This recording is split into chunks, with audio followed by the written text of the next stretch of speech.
بسم الله الرحمن الرحيم الحمد لله على نعمة الإسلام وكفى بها من نعمة ثم الصلاة والسلام على سيد الأنام سيدنا ونبينا محمد بن عبد الله وعلى آله وعلى صحبته الكرام والتابعين لهم بإحسان إلى يوم الدين وبعد السلام عليكم ورحمة الله تعالى وبركاته. Mes très chers frères et sœurs en islam, louange à Allah, le créateur de l'univers, le Seigneur des mondes, et nous sollicitons la bénédiction d'Allah et le salut et son salut sur son messager, le sceau du prophète Mohammed, paix et salut sur lui, sur sa famille, ses compagnons, et celui qui suivra le chemin de la droiture jusqu'au jour de la rétribution finale. Permettez-moi de vous adresser la salutation islamique la plus sincère, la plus fraternelle, mais aussi la plus amicale, en vous disant tous et toutes, Assalamu alaikum wa rahmatullahi ta'ala wa barakatuh. Notre thème de ce soir, devant ces visages illuminés par la foi d'Allah subhanahu wa ta'ala, est intitulé le mois saint de Ramadan. Le thème, comme déjà annoncé par notre modérateur Oussaz Abdallah, il s'agira de parler de l'importance du jeûne du mois saint de Ramadan, parler, disons, de la façon dont le prophète Mohammed paix salut sur lui nous a ordonné de jeûner, parler des actes annulateurs du jeûne et parler également des piliers du jeûne de mois saint de Ramadan et parler un peu sur l'historique de la légifération du jeûne de ce mois saint de Ramadan.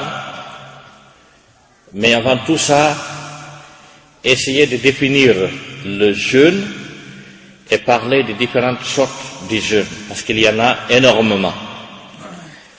Donc, Madame, Mademoiselles et Messieurs, c'est notre thème. Et je prie Allah subhanahu wa ta'ala qu'il m'accorde les mots suffisants pour pouvoir bien traiter cet exposé. Et je prie Allah subhanahu wa ta'ala également qu'il vous accorde des oreilles réceptives pour que vous saisissez l'essence du thème et qu'il fasse votre salaire par votre présence ici, le paradis, et qu'il guide vos pas vers la réussite. Haray musib julbe tedduɓe hiɗe yetta Allah subhanahu wa ta'ala juula e nelaɗo on haray ɗe yewta fi nduɗo lew suumaye teddundu ɓure ko woni e mayru e farillaji mayru yani tugale korka kan e yewta yoga e piiji bonnoji korka kan udditanoya on baafal janal ka landoto ɗon fi ñawoje korka kan. Kono haray ko addi ɗum ɗon fof taw en ɓanginayi ko honɗum wiyete korka e ko wiyete korka kon ko noneji jelu woodi, par ce que korka no mari noneji ɗuɗi. Premièrement, définissons d'abord le jeûne. Le jeûne, pour les érudits de l'islam, pour certains, c'est l'abstention de manger, de boire et de procéder au rapport charnel, ou bien si vous voulez au rapport sexuel, de la crépuscule, c'est-à-dire de l'aube et jusqu'au coucher du soleil, avec une intention d'adoration. Pour certains, c'est ça le jeûne. Pour certains, comme Cheikh Sayyid Sabiq, celui qui a écrit le livre là, son célèbre livre Fiqh Sunnah, lui il dit الصوم هو ترك المفطرات من طلوع الفجر إلى غروب الشمس مع نية التعبد. Lui il dit le jeûne c'est d'abandonner les annihilateurs du jeûne et comment dirais-je, du lever du soleil jusqu'au coucher du soleil. Donc lui, sa définition a été très restreinte. Mais en ce qui concerne le Cheikh Abou Bakr Jabri Jazairi, dans son livre La Voix du musulman, Minhaj al-Muslim, lui il dit الصوم هو ترك الأكل والشرب والجماع من طلوع الفجر إلى غروب الشمس. C'est-à-dire, c'est de se débarrasser, de manger, de boire et de faire les rapports sexuels, disons, du lever du soleil jusqu'au coucher du soleil avec l'intention d'adorer. Tous les deux grands érudits ont donné un accent particulier sur l'intention. Ma'aniyat ta'abbud. Al-Jazairi, il dit Ma'aniyat ta'abbud. Sayyid Sabiq, lui également, il dit Ma'aniyat ta'abbud. C'est-à-dire le jeûne. En matière islamique, selon ses principes, un jeûne qui n'est pas suivi d'une intention bien formulée au préalable n'est pas considéré comme un jeûne en islam. Donc, parce que lorsqu'on va parler des différentes sortes de jeûnes, vous conviendrez avec moi que le mot intention, le mot aniya est primordial en matière de jeûne du mois de Ramadan. Donc c'est primordial. Andingol ko hon ɗum woni korka taw ko karmukoɓe wi kon wondema ko woni korka horugol ko accugol ñamugol e yargol e rendugol e ɓeygu mum iwi ka nangue ngen fuɗi ɗon ha kangue mutoyta ɗon wondude e anniye dewal. Sa waɗi ɗum ɗo fof tawa anniye on na rewgol Allah par ce que goɗɗo no hoora fi mo janɗi yo ɗuyto fi mo wonde e Grèce yo ɗumanno ɗum ɗon fof haray ko horugol kono haray ka l'islam wona horugol korka ka Allah landi kan si tawi anniye on ala to. Ko ɗum wasi ulama o e wi so ndaari Sayyid Sabiq ka fiqhu sunna makko ma o ndaari Cheikh Aboubakar Jabri Jazairi ka kanko kadi ka Minhajul Muslim makko ma o ndaari docteur Habatu Zuhayli ka al-fiqhul islami wa adillatuhu ɗeɗo defte fof ma ɗum imam Shawkani ka Nawlil Awtar makko defte ɗen ummahatul kutubu en fof mo kala karmukojo eno tinniri noon fi korka kamɓe fof maɓɓe ɓe acca ko wiyete anniye on nder ton so tawi anniye on ala nder ton haray kontaka korka so tawi anniye on wonali dewa. Donc maintenant ça c'est en guise de définition. Maintenant les différentes sortes de jeûne, aqsamu siyam, le siyam aqsamun, et tout jeûne, il y a trois sortes de jeûne. Premièrement, d'abord, il y a deux grandes sortes de jeûne d'abord. Premièrement, il y a le jeûne licite et le jeûne illicite. Le jeûne licite, c'est un jeûne dont Allah subhanahu wa ta'ala ou son prophète Muhammad paix salut sur lui ont légiféré. La légifération ko shari ingol ɗum wiyete e français légifération kasi min légiféré tamo o woni keso ha fekkiti. Donc quand on dit je disais il y a deux sortes de jeûnes. Premièrement un jeûne licite et un jeûne illicite. Un jeûne licite c'est un jeûne dont Allah subhanahu wa ta'ala a ordonné de jeûner ou bien son prophète Mohammed paix salut sur lui. C'est ça qu'on appelle un jeûne licite. un jeûne non licite, c'est un jeûne dont l'individu musulman formule une intention de jeûner pour avoir une récompense de la part d'Allah subhanahu wa ta'ala, mais malheureusement, ce jeûne-là n'est pas ordonné par Allah ni par le prophète Mohammed paix salut sur lui. C'est ça qu'on appelle un jeûne illicite. Donc c'est un jeûne généralement qui est suivi d'une reproche et d'une rétribution, si vous voulez. Donc, mais si l'individu se voit trop gros, il peut avoir une solution de maigrir en jeûnant. S'il jeûne pour ce genre de choses, ce jeûne-là n'est pas considéré comme un jeûne illicite, il n'est pas poursuivable, il n'est pas justiciable, n'est-ce pas, à cause de ce jeûne, parce que c'est un jeûne qui ne rentre pas dans le cadre de l'adoration. C'est un jeûne peut-être sanitaire. Est-ce que je me fais bien comprendre? Donc ce jeûne-là n'est pas réprochable par Allah subhanahu wa ta'ala. Mais tout jeûne intentionné pour avoir de la récompense d'Allah subhanahu wa ta'ala, et tandis que ce jeûne-là n'est pas ordonné par Allah ni par le prophète, c'est un jeûne illicite qui est poursuivable. Est-ce que je me fais bien comprendre? Je me fais bien comprendre? Ok. Donc, wi den haalude geɓe korka. Kala ko wiyete fi horugol kon ɗo hande so Allah jaɓi lies katabal men ɗo e weƴƴita e haalaɗo boy mo kala anda kon ɗum wiyete horugol e geɓe mum ɗe si Allah jaɓi. Donc, korka fuu korka no senditi pecce ɗiɗi. Kala korka ko hoorete no senditi pecce ɗiɗi. Korka dagiika e korka harmuka. Korka dagiika ko korka ka Allahu lanɗo yamiri yo hoore, ma ɗum nelaɗo makko o yamiri yo hoore, ɗum wiyete korka dagiika. Korka harmuka ko kala korka hooraka, ta hooru ɗon ko anniyi ko baraji ko rewgol Allah, kono hara Allah yamira, nelaɗo yamira, ɗum ɗon na korka dagiika non.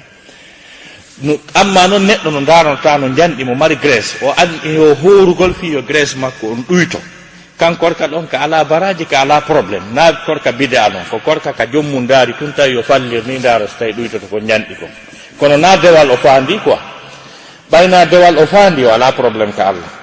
Kono si goɗɗo faandi ke hoorugol, ta ko dewal o faandi, kono ta korka ka woni horde kan, ta ka yamiraka, ka alaka qur'ana, ka alaka sunna, kan korka ɗon ko haɗaka non, ka nangoya e jommum. Sikkuɗo en famodiri ka. Voilà, évoluons. Maintenant, je voudrais qu'on donne des exemples de jeûnes non licites. Certains jeûnes qui sont interdits par le prophète Mohammed paix salut sur lui, des jeûnes qui sont interdits par Allah subhanahu wa ta'ala, par la religion. Parce que c'est wi wondema goɗɗo no anni yo hoor, modi hoorugol wela fi no satti, kono dewal ngal ko bindi.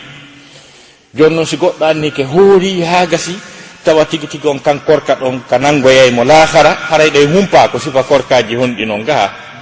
Joni hinoɗi ɗo ko wiyete kon sawmu dahar, wigol hooray ha ñande maayi wo, ha ñande maayi hoora wiya ɓawɗo ko minen nanggayno yimɓe ɓe waɗa fena fenta yimɓe naɓe kamboiro, ɓawɗo ko aden geri kon no hurɓini, joni noon mi hooray ha mi maaya, ha joni marché rali ma heɓari ngal sortora e probléme ji maɗi.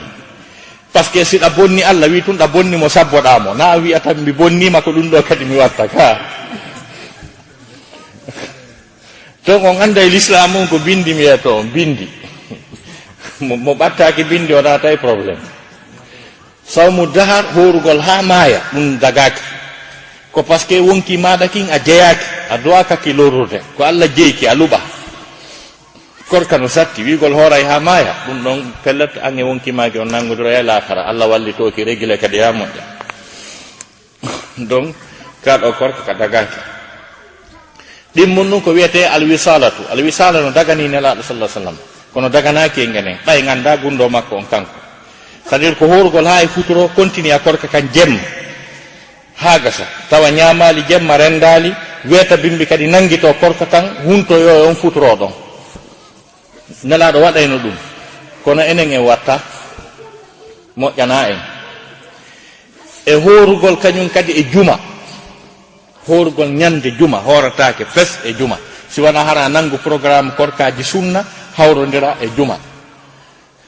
ma ɗum hara a yoɓitay woni hawrodira e juma kono suɓagol tun juma hoora moƴƴa ɗum ɗon kadi nangoyey par ce que juma ko ɗum woni weekend julɓe ɓen ko andi yontere nden no mari feeto naati mi haalani o l'islamu haɗa weltagol ko weltoragol no harmiri woni na affaire ko noon c'est à dire ko weekend juma on ko ya ɓeyditu dépense ñallita ka suudu fijida e ɓeygu remani nde ñande na howrugol yadata e fijidugol e ɓeygu mum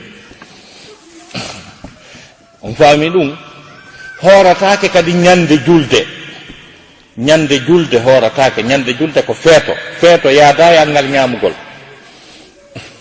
hooratake ñande julde suumaye ñande julde donkin hooratake ñande julde donkin hooratake ñande julde hooratake barɗe tati kadi ko jokkodiri e donkin par ce que ko ɗum wiyete ayyamu tashri' nela sasalamaki ko ñalaɗe ɗe tewu seykitete juuɗe e ñaame ko ayyamu aklin wa shurbin ko ñalaɗe ñamugol yara donc honno dammi no hirsa consilateur ji fof no heewi tewu ko naduma ɗon e horgol haɗi profita mema tewu ɓay ko Allah daginamma bami donc e ɗen ɗon barɗe kadi ɗe hooratake few hooratake kañum kadi e asewe samedi hooratake par ce que ko mawningol ñalande alyahuda ɓe samedi ko weekend alyahuda nde ɓe teddini hooratake e mayre donc sifa ɗi korkaji ɗo fof ko korkaji nangoyoji ɗinni ko renteteɗi e muɗum ɗi donc si iwi ɗon kadi ko horugol lewru kala lewru ndu horuɗa ha ndu timmi tana lewru suumaye ndum kankorka ɗon kadi koko nangoye on faami ga donc ɗiɗo woni korkaji ɗi tawata ɗi dagaki horugol ɗin ɗiɗo donc mes très chers frères et sœurs en islam toujours concernant sur les différentes sortes du jeûne je disais qu'il y a deux sortes de jeûnes, le jeûne licite et le jeûne illicite. Maintenant, nous allons énumérer, ou bien citer si vous voulez, les quelques jeûnes non licites. Donc, des jeûnes répréhensifs, n'est-ce pas? Donc, premièrement, jeûner éternellement est interdit. C'est ce qu'on appelle sawmu dahar. Quelqu'un qui dit, je décide de jeûner jusqu'à ma mort. C'est interdit. Le prophète a interdit ça. Donc, deuxièmement, jeûner le jour du vendredi. Le jour du vendredi, c'est le week-end des musulmans. C'est la fête de la semaine. La fête n'est pas compatible à la famine, n'est-ce pas? Donc, dans une fête, il est bien de manger et de boire ce qui est licite. Donc, le jeûne du samedi également. Samedi, c'est un jour dont les juifs vénèrent. Donc, il n'est pas bon de jeûner également le samedi. Il n'est pas aussi jeûner un jeûne qui s'appelle al-wisala. C'est-à-dire al-wisala, c'est de jeûner toute la journée et jeûner toute la nuit pour faire la rupture, disons, du deuxième maghrib. Le prophète en faisait, mais ce n'est pas accordé pour nous. Donc, ce jeûne-là également est illicite. Et de jeûner également, disons, un mois entier, intégralement, sauf le mois saint de Ramadan. Donc, ces arts de jeûne sont interdits aux musulmans. Voilà les quelques jeûnes qui sont illicites. Jeûner également les jours des fêtes des musulmans, c'est-à-dire la fête de Ramadan, c'est pas bon de jeûner, parce que la fête, c'est de boire et de manger. La fête des moutons également, Eid al-Adha, donc ce jour-là encore n'est pas gênable, donc c'est pas bon de jeûner ce jour-là. Et les 3 jours qui suivent cette fête des moutons-là, parce que le prophète dit c'est Ayyam Tashri, disons c'est des jours dont on doit manger et boire et jouir avec nos épouses. Donc ces 3 jours-là. Donc vous savez la fête des moutons, il y a énormément de moutons qui seront égorgés, qui se trouvent dans des congélateurs. Pourquoi tu gênes? Il y a toutes ces viandes-là. Donc c'est pas compatible. L'islam en interdit. Bien. donc en andi korkaji ɗi jokkatake ɗin. Joni noon korka dagika kan kadi, par ce que wiɗen korka ko ɗiɗi, ko korka dagika e korka harmuka. Korka dagika kan no fecciti pecce ɗiɗi kañum kadi. Korka dagika kan no fecciti pecce ɗiɗi.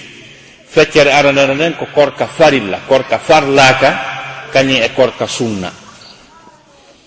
Korka dagika kan no fecciti pecce ɗiɗi kanka kadi, ko korka farilla e korka naafilo. Korka farilla ko korka ka tawata ko ma hoora, sa hoori ɗa mari joddi, sa hoorale anan goyte, ɗum wiyete korka farilla. Korka sunna ko korkaji labaɗi moƴƴi marɗi baraji dongal e wakkande, sa faala hoora, sa faala acca noon, sa hoori ɗa mari baraji, sa hoorale anan goytaki. Ko ɗiɗo korkaji ɗiɗi kadi woodi e korkaji dagiɗi ɗi. Linten korkaji seeɗa naafiloji ɗin, korkaji naafiloji ɗin, par ce que korka dagi, korka farilla on no mari pecce, donc neɗen haala fi pecce ɗen e woloyey fi ɗum noon. Kono amma korka sunna kan ala pecce kañum. Si yewten fi korkaji sunna seeɗa, masalan horugol hande acca janggo, ko ɗum woni korka annabi Dawuda kan, ɗum ko korka sunna. Horugol 13, 14 e 15 lewru kala, ɗum kadi ko korka sunna, ko ɗum wiyete ayyamul bid. Horugol 6 juldani, ɗum ɗon kadi ko korkaji sunna ɗin hino dagi nelaɗo no yamiri ɗi. E horugol 9 e 10 jombente, ɗum ɗon kadi ko korka sunna nelaɗo no yamiri. E horugol ñande arafa, yawmu arafa, ɗum ɗon kadi ko korka ka nelaɗo sallallahu alaihi wasallam yamiri, ko korkaji sunna, korkaji moƴƴi labaɗi marɗi baraji. Sikken famodiri ɗo kadi ka. Donc arten noon ka korka farilla fecciti ka pecce tati. E as-sawm al-mafrud yanqasimu ila 3 aqsam. هناك أولا صوم رمضان، ثانيا صوم النذر، ثالثا صوم الكفارات. donc صوم الكفارات. amma korka farilla no fecciti peccetati, korka goo farilla on ko Allah farli, ɗeya ɗiɗi ko an ɗaɓɓitanta hoorema wontane farilla ɗon, kono ko an ɗaɓɓiti no waali ɗon. Korka farilla ka tata sa hoori a yoɓete, sa hoorale adan goyte, no fecciti peccetati. Ara nun ɗum ko horugol lewru suumayen, ɗum ko farilla a jeejaka ɗum, tanke ko a julɗo tun a hooray suumaye. Allah daali dalil on, ya ayyuhalladhina amanu kutiba alaykumus siyam, hey ko onon yo gonɗinɓe horugol korka kam farlama e dow moɗon, woni obligatoire ka. Korkaji ɗiɗi kadi farilla hino woodi, ko ɗin ɗon ko an ɗaɓɓitata ɗi, ko wiyete sawmu nazr. Sawmu nazr ko korka takke, ko woni korka takke ko sa ɗaɓɓi hunde a yangike wiya ñande Allah okkimi ɗum womi hoorana mo barɗe tati, ma ñallal ma lewru no faliraɗa o. donc haray sa wooli farlakima taw ha ñande affaire um kum marsi, ñande affaire um kum marsi o Allah no sabbi ko halduɗon kam, ɓay ko a wiyani hoorema. ɗawawno wiide tun Allah modi wallanmi jomba o jiyo, saabu mi jindi fi o ɗum mafinilam moƴƴe, hara wiyani ñande Allah hollimi miɗo jombi o mi hooranaymo barɗe tati. donc joni noon ñande jombuɗa jiwo o wo horugol barɗe tati ko farilla e ma, obligatoire ma hoorade.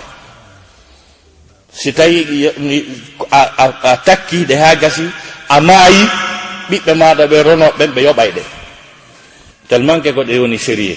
yimɓe noon waɗ ɗum sama kala, mi hoɗane Allah barɗe tati, fankana hoore mum jooɗo ñaama si ha jom feewi.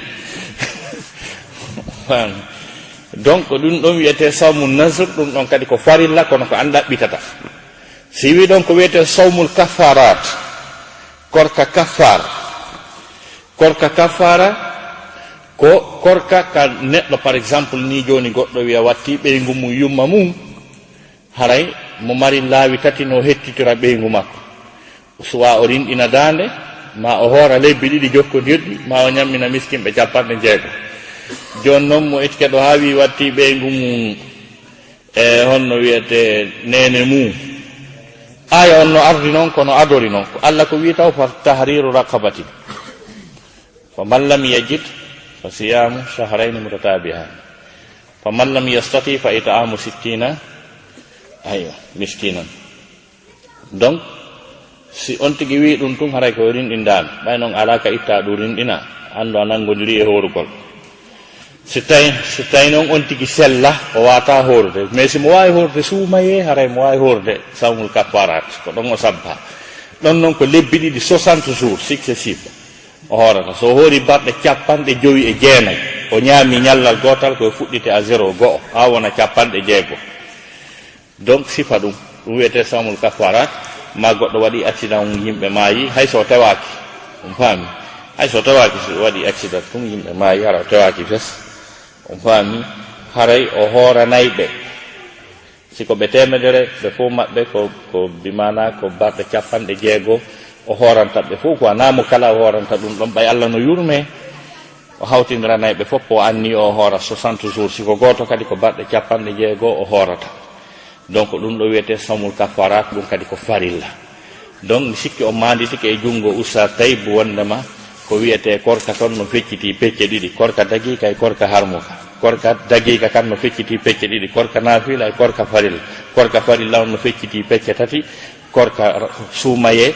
korka takke kañum e korka kafar ok donc ko ɗum woni nder ton telen ma sengo korka ko mi wiyon kon hannde weƴƴitay ɗo fi korka kan ha laaɓa poste Allah jaɓi voilà donc on va évoluer mes chers frères musulmans co-religionnaires.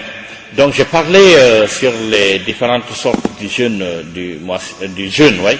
Je disais que j'ai parlé du jeûne licite et du jeûne illicite. Maintenant, le jeûne licite aussi se divise en deux parties. Et le jeûne obligatoire et le jeûne surrogatoire. Le jeûne obligatoire, c'est des jeûnes que nous devons obligatoirement jeûner. Si nous jeûnons, nous avons une grande récompense. Si nous ne jeûnons pas, nous serons exposés devant des châtiments très douloureux et de la part d'Allah subhanahu wa ta'ala. C'est ça le jeûne licite. Donc le jeûne licite se divise en deux, le jeûne obligatoire et le jeûne surrogatoire. Donc le jeûne surrogatoire, c'est des jeûnes. Si nous jeûnons, on a une énorme récompense. Si nous ne jeûnons pas, on n'a pas de problème. Donc on va essayer de citer les quelques-uns. Premièrement, jeûner aujourd'hui et faire la rupture demain. Le prophète disait que c'est le jeûne de notre prophète David, que c'est l'un des meilleurs des jeûnes. Le prophète David jeûnait comme ça, c'est pas mal, c'est surrogatoire. Ça comporte, disons, une énorme récompense de la part d'Allah subhanahu wa ta'ala. Jeûner également pour chaque mois, le 13e, 14e et 15e jour qu'on appelle Ayyamul Bid, c'est aussi un jeûne surrogatoire qui est très récompensé. Et jeûner également 6 jours après la fête de Ramadan, dans le Shawwal, disons, ça aussi, c'est un jeûne surrogatoire qui comporte une énorme récompense de la part d'Allah subhanahu wa ta'ala. Et jeûner également, oui, il m'a rappelé un jeûne encore que j'avais oublié, n'est-ce pas, jeûner le lundi et le jeudi également, ça comporte une grande récompense parce que le prophète disait que nos actes seront transportés chez Allah subhanahu wa ta'ala le lundi et le jeudi. Donc c'est très important de jeûner ces 2 jours-là. Je les avais oubliés, mais heureusement notre chef m'a rappelé. Donc jeûner le Yawm Arafah, le jour de Arafah également, pour nous qui sommes là, ce n'est pas pour les pèlerins. Ça aussi, c'est un jeûne surrogatoire légiféré par le prophète Mohammed Bessali sur lui. Donc jeûner, disons, Ashura, c'est-à-dire Ashura du 9e et 10e jour, c'est également récompensé par Allah subhanahu wa ta'ala. Voilà quelques différentes sortes de jeûnes surrogatoires acceptés par Allah subhanahu wa ta'ala et qui est bien récompensé également. Et maintenant, en ce qui concerne le jeûne obligatoire est divisé en 3 grandes parties. Il y a ce qu'on appelle Sawm Ramadan, c'est-à-dire le jeûne du moisson de Ramadan est obligatoire. Si tu jeûnes, tu as une énorme récompense. Si tu ne jeûnes pas, tu seras exposé devant des châtiments très douloureux.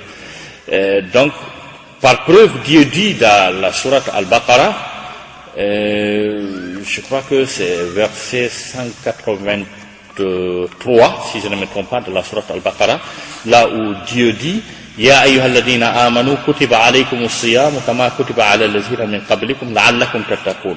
Ô vous qui croyez, le jeûne du mois saint de Ramadan vous est prescrit, comme a été prescrit aux communautés qui vous ont précédées, pour que vous atteigniez la piété, c'est-à-dire la'allakum tattaqun.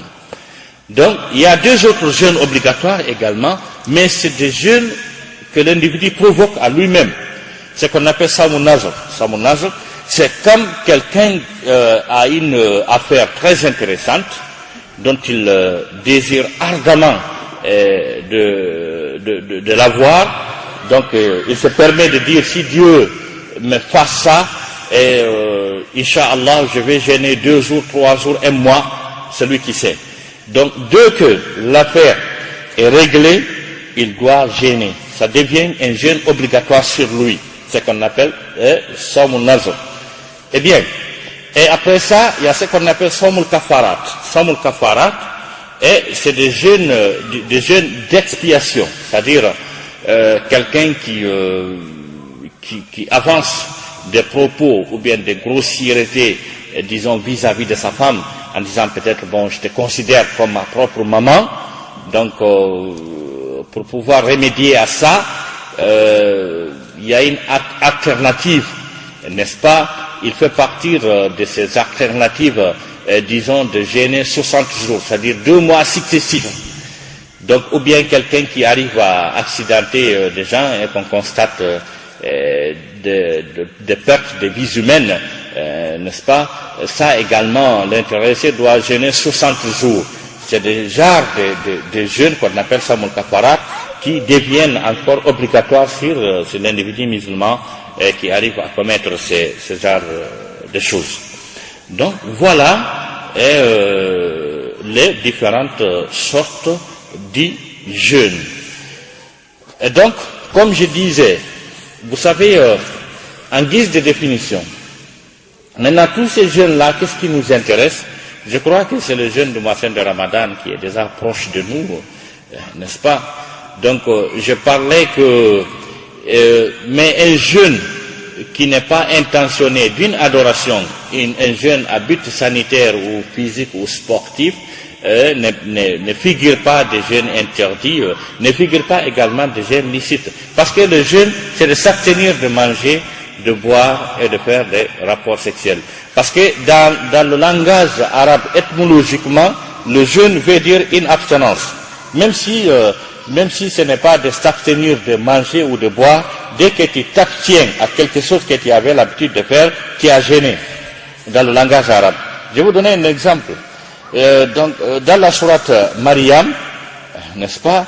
Donc, il y a eu notre mère Mariam qui a jeûné, mais ce jeûne-là n'est pas de s'abstenir de manger et de boire.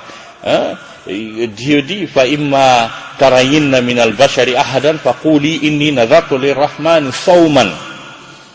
Et si tu arrives à te croiser à un groupe d'individus, dites-leur que j'ai engagé, c'est-à-dire j'ai pris un engagement de jeûne pour Allah subhanahu wa ta'ala.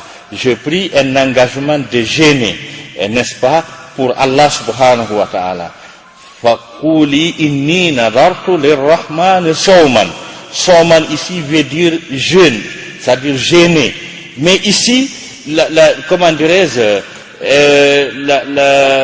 la façon du jeûne n'est pas déterminée ici. Mais le verset qui suit nous indique la façon de jeûner, la façon d'abstinence que notre mère Mariam doit faire. Dieu dit, Falan ukallima al-yawma insiya. Je ne parlerai point aux hommes, aux humains aujourd'hui. Je ne parlerai point. Ici, la manière de jeûner ici, c'est de s'abstenir de parler. Est-ce que je me fais bien comprendre? Voilà. Joni non haray musibe julbe tedduɓe hiɗen arde ka lewru suumaye. Lewru suumaye ndun ko lewru teddundu ndu tawata ko jeeya ɗum e yurmede Allah subhanahu wa ta'ala. Gundoji moɗanaɗi no e mum tan on permettata en haalugol ɗin gundoji, par ce que sen naati e ɗum ɗon en luttinta ko woolen fii ko ɓurata en nafude en ko, par ce que gundo secret aduna o fof ko e nder Ramadan suumaye woni.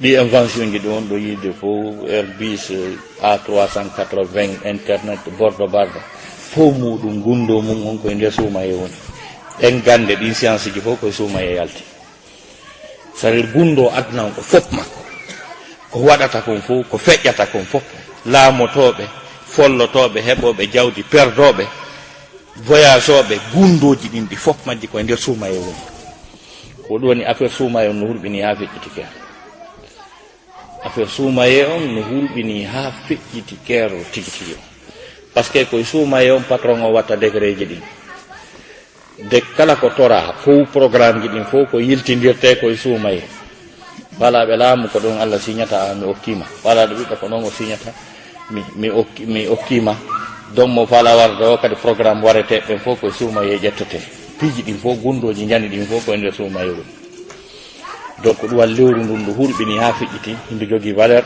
aduna on heɓali sifa mayru tigi tigi o par ce que ɗon andi Allah subahana taala no wi mo révisa programme ji ɗin andi piiji ɗin fof hoddirama hoddiri fof ha gasi kono hitande kala o révisa e waɗa plan d' action hitande nden koye suumaye ɗum watta onde Allah no daali toon yamhu llahu ma yacha wa yusbit o wi himo monta ko faala mo tabintinna ko faala on période ɗon de patron on ɓattoto yiltidira décret ji ɗin koye nder suumaye wonata donc haajuji no e nder mum wiyato salamu aleykum ala musidɓe sonnaɗo ɓaawɗo yande fi Allah ɓay bayko ko bayko meɗen yande fi Allah acca ƴetto bayko ko jeltunon ko tanko moɗon ɗon en haɗa woodi faalaɗo jentade yewtere nde par ce que yewtere nde wonde en poɗɗa ko ɗolana kono bayko en addori baykoyɗo baykoyɗo ko bayko men julurde ko julurde meɗen acce fi Allah wetine baykoykoy wona ko jobi Allah jentade ɗum si Allah ko laaɓa wona woɓɓe jogui bayko mum koy ko takko mum enen acciten bayko mum koy ɗo ɗo soñde ɓe katen ɗo yande tan yande yande jette baykoyɗo Allah jentano ko takko foɗo fi Allah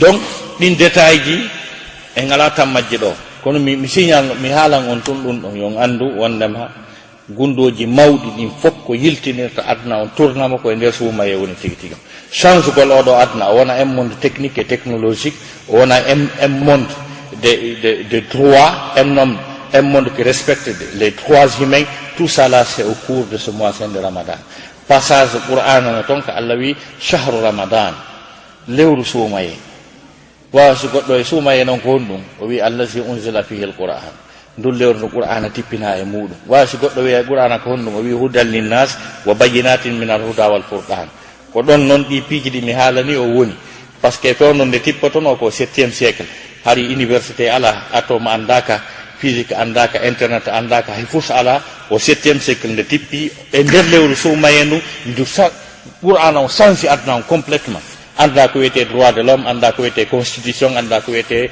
science et technique et technologie donc tout ça fof no nder ton kono ɗum ɗon hara ko exposé ji jani hara ko université ji jani ko toon sifa ɗum wawete wowlede tigi tigi on ala kullal enen mberu ɗo on yewten fi baraji suumaye e kon no horirte donc haray ko wana noon amma lewru suumaye ndun ko lewru teddu ndu c'est à dire ko hunde nde Allah subahana taala waɗi o andi deweɗen ɗe certi ɗe ɗuuɗi mais ɗe ɓurdi valeur fes deweɗen no ɓurdi valeur fes no woodi hay konnguɗi woleteɗɗintaɗi ɓurdi ñande goo sahabajo jooɗino o janti inde Allah o wooli hunde laabi temedere konngol laabi temedere mo wolde ngol sahabajo goo ari jenti ko wooli kon o inni min mi woolay ɗo gotol tawa an ka wonɗa ɗon a wowlay ɗo ɗen ko fanɗi o duuɓi temedere si heɓa baraji ngol gotol ngol mi wooli andi no ɓurdi kono ko gandal ngal yaltintinta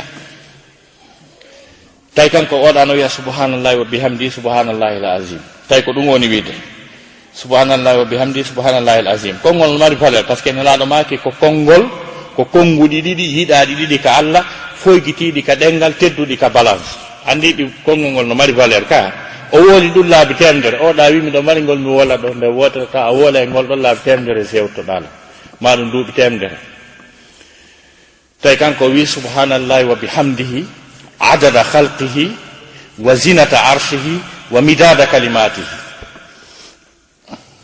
o wi subhanallahi wa bihamdihi subhanallahi lazim adada khalqihi ber ko Allah tagi kon fopp nombre muɗum hay so nangi ñuuƴi tum ko ñuuƴi million jelu Allah tagi aren e sonsoli, aren e liƴƴi, aren e kulle, aren e leɗɗe e dimɗe muɗum, aren e duule galaxie ji. ɗo andi ɗi galaxie ji ko ɗi milliard ji galaxie, milliard ji galaxie.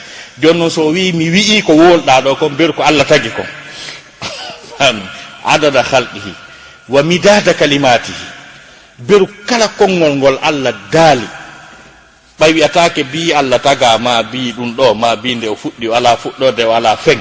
Allah yetike e wondema kammuli ɗin e honno wiyete leyɗele ɗen jeeɗiɗi, leɗɗe ko woni e mum kon fof si waɗama karandu, baharuji ɗin fof waɗama daha multipliama fois 7 windirte konnguɗi makko ɗin ta fuɗɗaka taw. fami konnguɗi makko ɗi wa zinata arshi e mawnugol arsi makko on, ko arsi makko on pesata ko teddi kon. o wi mi wooli ko wolɗa kon beru konnguɗi Allah ɗin e beru ko tagi kon fof e beru ko arsi makko on ɗumanni kon. tawi ko nelaɗo o nanniri est ce que ɗum ɗon no nandi e ko oɗa jooɗiɗo wiya subhanallah bihamdi subhanallahi alazim kon. donc ɗum waɗi si wiɗen diina kan ko on tigi janngo ɓatto jannguɓɓen o profitay e diina kan. ta ko simple mo waali ɗani fankani hoore makko baraji no muɓodirde, ta ko konngol gotol oni wolde. donc dewe ɗen kañum kadi hiɗe ɓurdi valeur fes, c'est à dire nduɗo lewru sumaye ndu dewal ko woni e nder mayru kon seeɗani a reway mooɓa dongal e wakkande baraji ko yurmede nde Allah subhanahu wa ta'ala addani mofteɗen fiyoɓe rattrape retard ji ɗiɓe feƴƴini ɗin ɓayhimo moƴƴimo yurme ko ɗum ɗon fof wiyete e horugol lewru sumayne. ko rasulullah sallallahu alaihi wi ani sahabaɓe onin no arde e moɗon lewru teddundu, lewru ndu dambuɗe aljanna ɗen udditete e muɗum, dambuɗe yitagen soke e muɗum. nela sallallahu maaki seytaneji ɗin konɓe ɓe maaki e farilla e nder lewru ndun ko yoɓete ko farillaji jeɗɗi, sunna e nder lewru ndun ko farilla yoɓete. c'est à dire sumayesi ari juulugol fana juuli darɗe ɗiɗi sunna windete baraji ko juulaynoɗa fana kon ado tayna sumaye ko ɗin baraji hendotoɗa. sa juuli fana on ko windete ko a juuli fanaji jeɗɗi, ta ɗum ɗon ko fuɗɗode no wawi wonde temeɗɗe jeɗɗi, no wawi wonde guluji jeɗɗi, no wawi wonde milliard ji jeɗɗi, no wawi wonde on fana ɗon tellement que ko o regiri ko patron o welti ta lanni aljanna ta fana goto mo julɗa. donc ɗum koye sumaye tu woni. donc ko ɗum waɗi nena sasma maki wondema lewru sumaye ndun kadi ndu montay dendanangal bakkatuji yimɓe ɓe. par ce que ñande go hiɓe hutuba ɓe tippi escalier ɓe maki amina, ɓe tippi escalier ɓe maki amina, ɓe tippi o escalier ɓe maki amina. sahabaɓe wi kon ɗum wiɗa amina, o wi ko Allah huuɗi yimɓe tato neli jibrilu yettini am mi tawi no yoni mi jaɓi amina mi jeejanali ɓe tawi ko huuɗaɓe. neɗɗo wuriduɗo e yumma mum e bemmum ma goɗɗo e maɓɓe ha ɓe maayi tawi ha joni mo luttiri probléme natugol aljanna, oɗo ko huuɗaɗo ni sabu ɗa naata ɗon aljanna. ɗon kadi ko waɗɗa o ko double. donc on ɗon ko huuɗaɗo kañum e neɗɗo mo lewru suumaye ari tawde e cellal o wondi e mayro handumayi o luttiri bakka toon, on kadi ko huuɗaɗo noon. kañum e neɗɗo mo inde nelaɗo woola fi mum o ronki wiide sallallahu alayhi wa sallam, ɓeɗo tato ko huuɗaɓe ni. donc lewru suumaye ndu no arde yaltinen kala sakuji men bakkato e probléme, yaltinen ka yaasi ndu naɓora hettode par ce que ko ɗum addi ndu ko lowtugol bakkato ha laaɓa foy. kono e woɓɓe goo ta ko e ndu lewru kadi ɓe natata e hono mo hanama ta e ndu ta ko e ndu ɓe natata e hono mo hanama lewru yurmede, lewru ndu anndanɗa hoore maɗa e naafiloji ɗin e nder mayru ko farilla yoɓete. kala ɗe darɗe ko naafeten e qiyamul layli ko darotoɗen no windede en juuli farilla, kala farilla ko juulɗen no windede en juuli farillaji capanɗe jeɗɗi ma ha yeeso ronka profitude e nder ndu lewru ɗo joɗɗa on tawndu ko. donc sifa ɗum ɗo fof woni mi mana ɓuure lewru ndun mi évoluatelema o yakkote kadi seeɗa. je disais que ce mois saint de Ramadan c'est un mois mystérieux, il y a beaucoup de mystères. C'est-à-dire la décision de ce monde se trouve, c'est-à-dire s'effectue au cours de ce mois saint de Ramadan. Parce que c'est au cours de ce mois saint de Ramadan que Dieu fera son plan d'action annuel. Parce qu'il est mentionné quelque part dans un verset coranique qui se trouve dans la sourate Ar-Ra'd, si je ne me trompe pas, là où Dieu dit « Yamhullahu ma yasha wa yuthbit ».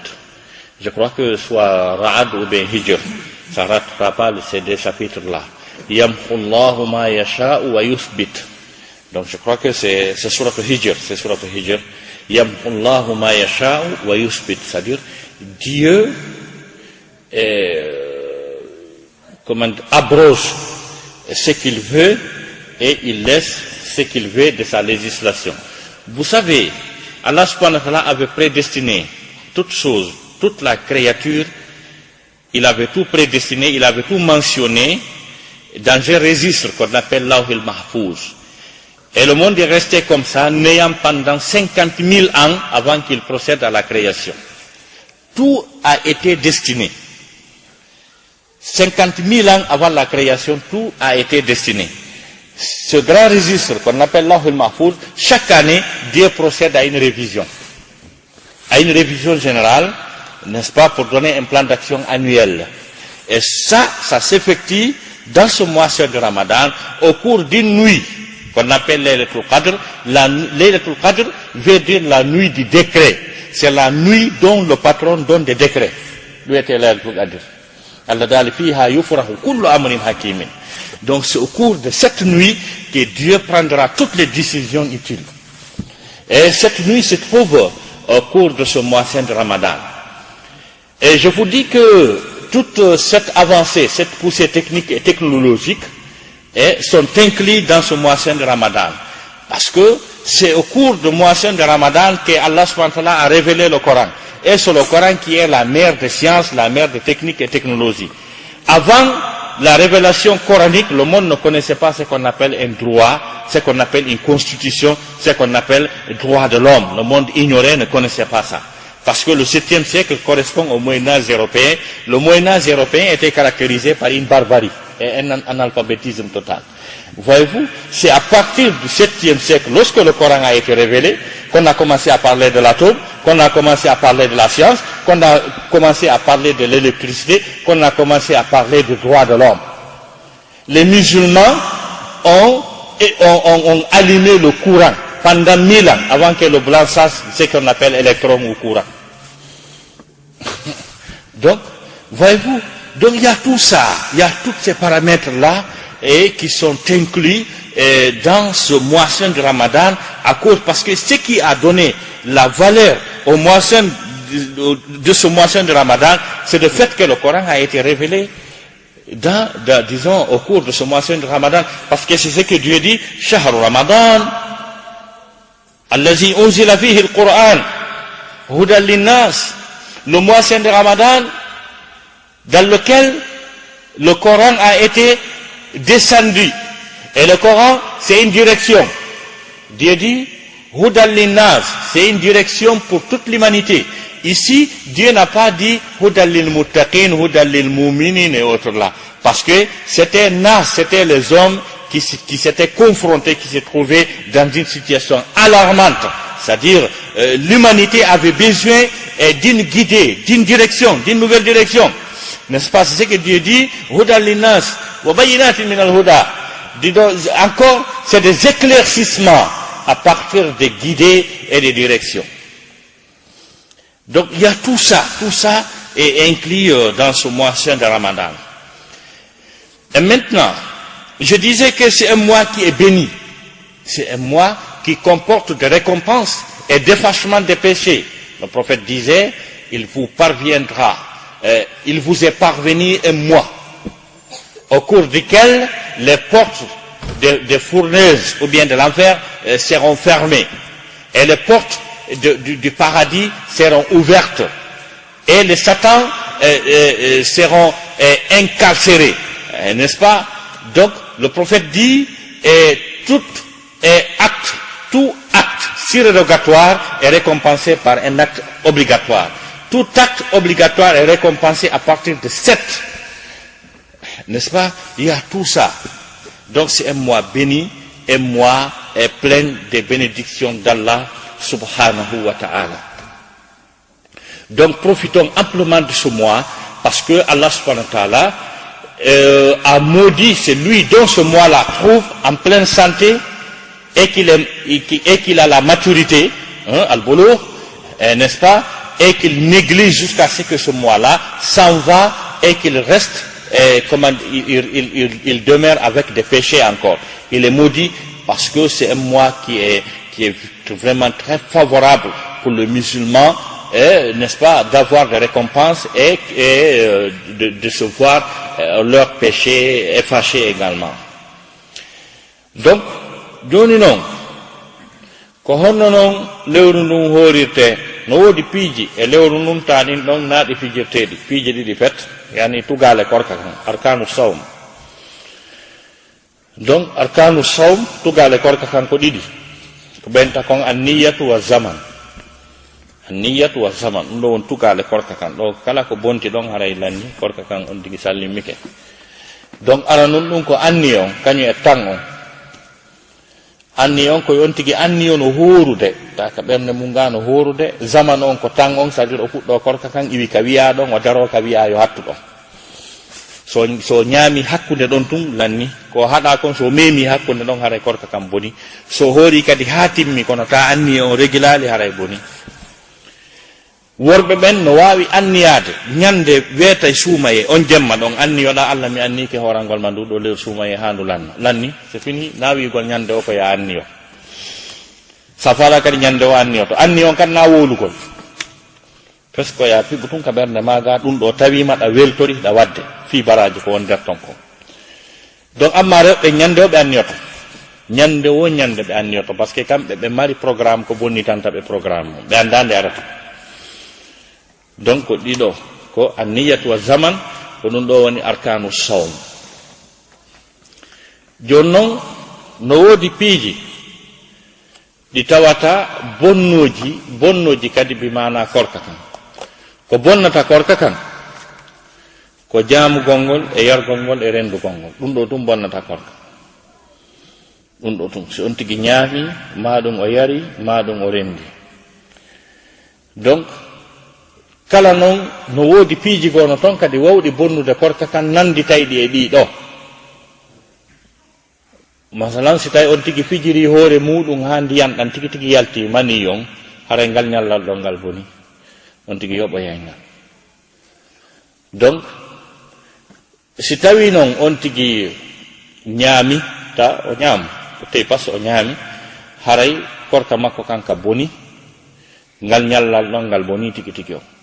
Joni noon o yoɓoye ñallal gootal wona balɗe 60 o yoɓata ko waɗɗinta kafara o horugol balɗe 60 ko so on tigi rendi e ɓeygu mum ñalorma suumaye ɗon haray ko balɗe 60 o horoyta. Joni noon ko woni tun neɗɗo mo tawi ke pasi ñaami ñallal suumaye haray o yoɓoye ñallal fiita o nange kono baraji ngal ñallal ngal o perdi ɗon. So hoori ha ñande o maayi barɗe wulure balɗe 1 milliard o heɓata baraji ñallal ngal aduna. Ñalla suumaye très cher e précieux ta jaɓu ɗum yaha par ce que heɓitotako suumaye goo ardata ardana e ñallal ɓeyde tane arday kadi e ñalle mum ɗen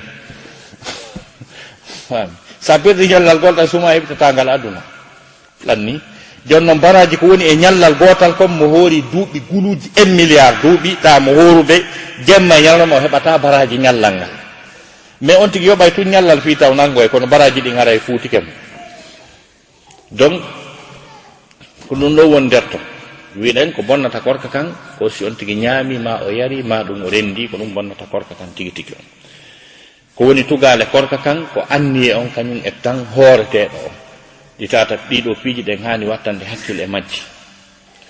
Donc mo woodi kadi piiji ɗi tawa ɗi sembinay korka kan ɗi jonnay korka kan valeur moƴƴa noon ɗi multiplie habaraji ɗi. Eɗon andi si tawina e suumaye sa jangi harfere wotere Qur'an ɗamari baraji 10 siko e suumaye koye on 10 multiplié fois 7 harfere wotere ɗamari baraji 700 mboy ma ɗum 700 baraji 700 harfere wotere sa jangi e suumaye haɗi profita janga moɓa baraji par ce que koye nder suumaye on Qur'ana on tippina haray valeur suumaye Qur'ana on no ɓeyditi e nder muɗum kañum e ɗiɗo naafiloji ɗiyo ton ɗi tarawiji kañum e qiyamul layli on ɗum ɗo mi ƴettanayi on tan seeɗa mi yewta fi mum ha mi traduisana ɓeɗo. Donc je disais que comment se préparer pour ce mois saint de Ramadan. Premièrement, deux choses sont fondamentales qui constituent les piliers du jeûne, c'est-à-dire l'intention et le temps. L'intention, c'est d'intentionner, disons, de jeûner ce mois de Ramadan. Pour les hommes, une seule nuit peut suffire pour tout le mois. Mais quant aux femmes, elles doivent formuler leur intention chaque nuit. C'est comme ça les érudits ont dit. Donc le temps également, et il faut jeûner également parce que Dieu dit parachever, disons, le compte, n'est-ce pas? C'est ce que Dieu nous dit. Donc, et il y a également des choses qui augmentent davantage la récompense. C'est-à-dire, c'est de lire le Coran. Lire le Coran. Parce que le prophète nous a dit, celui qui lit une seule lettre du Saint-Coran, n'est-ce pas, a une récompense de 10 fois. Et s'il s'agit de moisson de Ramadan, c'est de se multiplier 10 par 7, c'est-à-dire 70 fois. Un seul verset coranique. Voyez-vous, la récompense, elle est énorme. Et également, de procéder aux prières surrogatoires, ça aussi a une récompense capitale qu'on ne doit pas négliger. Donc je disais que c'est un mois qui efface les péchés, qui rehausse la récompense, qui élève le rang du musulman. Profitons-en amplement. Eh bien,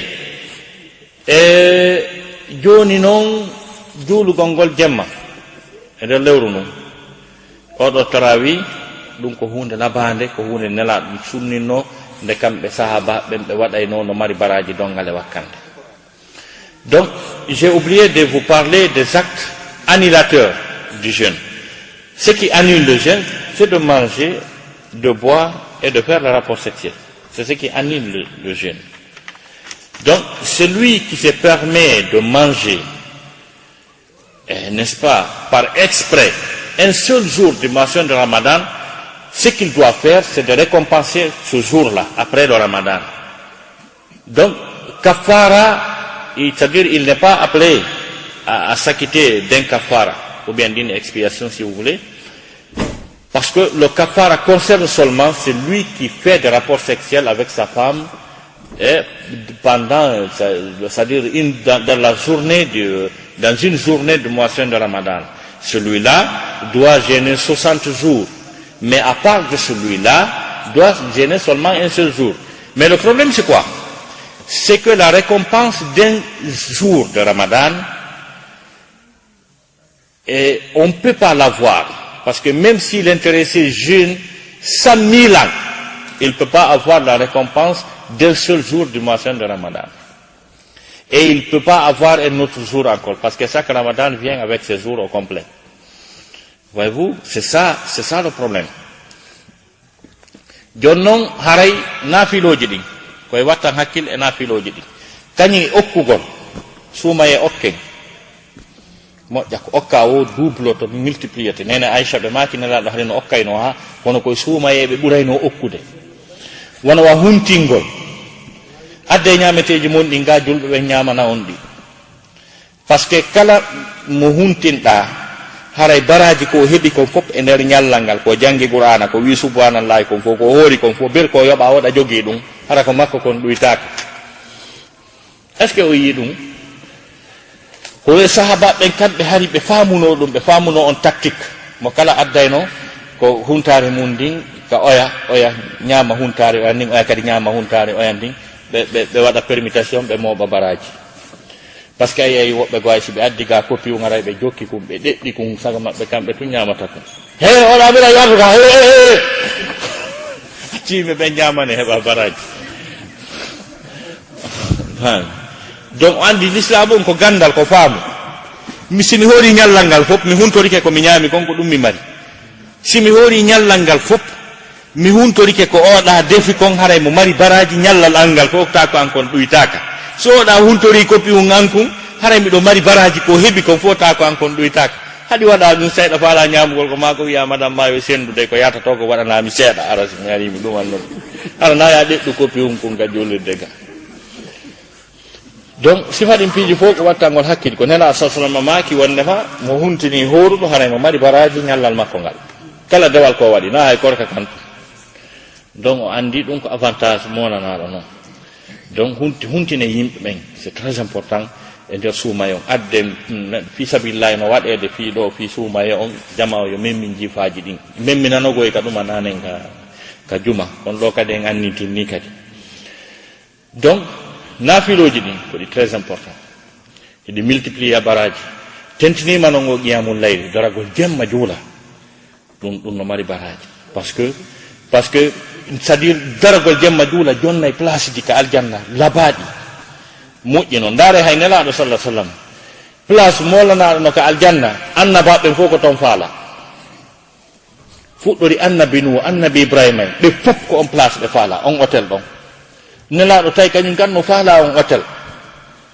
ɓe inni en enen mofte maɓɓe ɗe ye waɗanɓe campagne yandi yoɓe heɓoy ɗon taɓe herso e ɓeya ta goɗɗo tawi noon hino noon kamɓe woɓɓe ɓe woni follodirde ɓen duuɓi temeɗɗe jeenayyi duuɓi capanɗe joyi no rewde Allah kamɓe ko duuɓi capanɗe jeegoye tati ɓe rewi Allah est ce que ɓe ɓattodiri quasi ɓe wadde elan campagne wanne elan campagne ɓenni kala e mon nanɗo noddinago ha gasi jemmini noddinago haalanni toraniɓe on place ɓe inni ɓe ƴettanimo garantie ɓe tefanoya mo ñande danoy andi ɓe faala place on ka donc on place ɗon Allah nodduno nelaɗo wi yo juulu waqtuji ɗin jowi o inni kun affaire unɗa kadi siɗa faala kun ko wonɗa wadde campagne on ɗa ara yimmo jemma juula ɗo ya wiɓe waɗane campagne juuli jemma Allah dali aqimi salata liduluki shamsi ila ghasaqi al-layli wa qur'an al-fajr inna qur'an al-fajr kana mashhuda wa min al-layli fatahajjad bihi nafilatan laka asa an yab'asaka rabbuka maqaman mahmuda onani aya on ga aya ndari ka suratu Isra Allah dali jooli waqtuji ɗin joyi ko ɗum woni qimi salata liduluki shamsi ila ghasaqi al-layli wa qur'an al-fajr ko tanji ɗin précise ha ɗon quoi leereji ɗin ɓe maaki wa min al-layli Allah dali wa min al-layli jemma kadi fatahajjad bihi immo daroɗa wakkiloɗa nafilatallah ɗum ko nafila noon spécial fi maɗa sa dari ke jemma juuli ya asa hawnaki ayyaba asaka rabbuka maqaman mahmuda jawma ma okke place mo falɗa mo wiɗa yimɓe ma ɓe waɗana campagne en andi juulugol jemma hino okka martabaji ka Allah subhanahu wa ta'ala fuɗɗori nafiloji ɗin kañe qiyamul layli on. Donc je disais que les prières nocturnes que nous effectuons au cours de ce mois saint de Ramadan, notamment les tarawih et les prières nocturnes, ce qu'on appelle qiyamul layl, c'est des prières aussi qui ont une importance capitale que le prophète Mohammed paix salut sur lui a légiféré pour nous, et c'est très important parce que ça élève le rang du musulman, ça lui accorde des paradis somptueux, parce qu'il y a un paradis dont tous les prophètes convoitent, n'est-ce pas? Jusqu'à ce que le prophète Mohammed paix salut sur lui nous demande de faire des campagnes pour lui. Il dit quiconque écoute le muezzin et qu'il l'imite, et d'après, comment dirais-je, dès que le muezzin finit, et comment dirais-je, de faire l'appel vers Allah subhanahu wa ta'ala, et qu'il demande à Allah subhanahu wa ta'ala de lui accorder cette place, il dit, je lui prendrai la garantie de témoigner pour lui le jour de la résurrection. Et Allah subhanahu wa ta'ala, à travers un passage coranique qui se trouve dans la sourate Al-Isra, Dieu dit, effectue les 5 prières en respectant, c'est-à-dire effectue les 5 prières ponctuellement. C'est bien, pour qu'on passe rapidement. Et Dieu dit, et pendant la nuit, lève-toi et prie. Peut-être la place dont tu demandes ta communauté de faire campagne pour toi, je vais te le donner. Voyez-vous, cela nous montre combien de fois ces prières sont primordiales, sont importantes. Voyez-vous, donc c'est ça. Jon noon haray ko heddi ko haalten ɗo e fi suumaye ko piiji kadi ɗi tawata hiɗi tawa ko sunnaji moƴƴi marɗi baraji ɗi yimɓe ɓe néglige. Sullagol ɗe yawiti sullagol mi buy sikka e sullagol ko fiita tampuñalorma.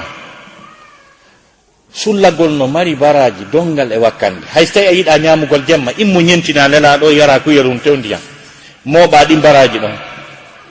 Kañe huntagol law kadi na yaccu ha liɓɓita ha ɗumanno sina ngen muti ale ñaame ko sunna no mari baraji kadi huntagol law no mari baraji hunto ɗon kadi si juulon on tigi hunto si juula ƴetta tamma ñama ha hara juula donc na ƴettugol tamarore ya gasa na ɗum wiya ko e ñaamo yahoɓɓen fof umra no andi noddinte si noddinama ha gasi 10 minutes 20 minutes harayno ñamede si fotoro juule c'est très important no moƴƴi ɗum kadi ko sunna no mari baraji c'est à dire dina kan ko ñentingol na pargitagol na yiyanta hoore ma wiya bo yonti juuting ha niɓɓa Allah anda titi jon haray to baraji ɗin no welan waɗi bindi ɗin fanka tertoɗa e kono panare ma ɓayon tigi yoori ha ɗo juulu taw si taƴaye kombo yetima ɗum ko wiyaɗa koya taƴu si juula dina kan koya jokku ko wiyaɗa ko mami koya taƴu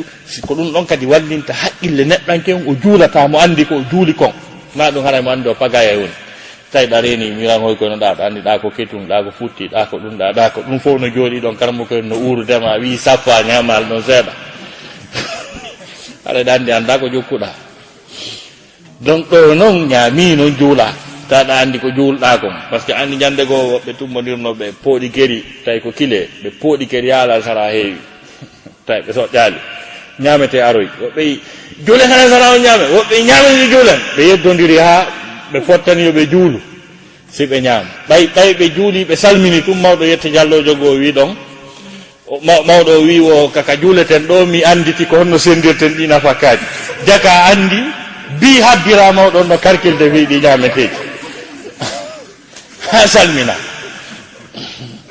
on wami donc ɗin ɗon piiji kadi ko ɗi très important respecten sunna o taƴen si juulen taƴen lawten accu ha nangen mutoya ha niɓɓita ha feƴƴiti sulloɗen kadi ka taƴugol ɗon kadi nenaɗo maaki kala ko toriɗa Allah ɗon ɗo ya taƴu Allah jaɓay profiten kadi e ɗum ɗon toroɗen Allah faami kañum e du'a o jangete ɗon nde no taƴo allahumma laka sumtu wa bika amantu wa ala rizqika aftartu zahaba dhama wa btallati al-uruq ya wasi al-maghfirati ighfirli c'est à dire ɗum ɗo ko no woodi bus no ton ko ɓuri ɗum ɗo hoyde on faami mais ala kulli hal en torke ustade ɓeɓe yoɓe addu tablowal ɗo kisan ustade abdoulaye winda noon en du'a o jangete ɗon si taƴe jama on jangamo ɓe respectamo c'est très important daron kadi ɓurɗo hoyde quoi ɓurɗo wonde simple par ce que si wiyama ɗon joni ko bagara jangete ñameteji ɗin no ɗon haray duwa walto to donc sifa ɗiɗo piiji essentiellement woni korka kan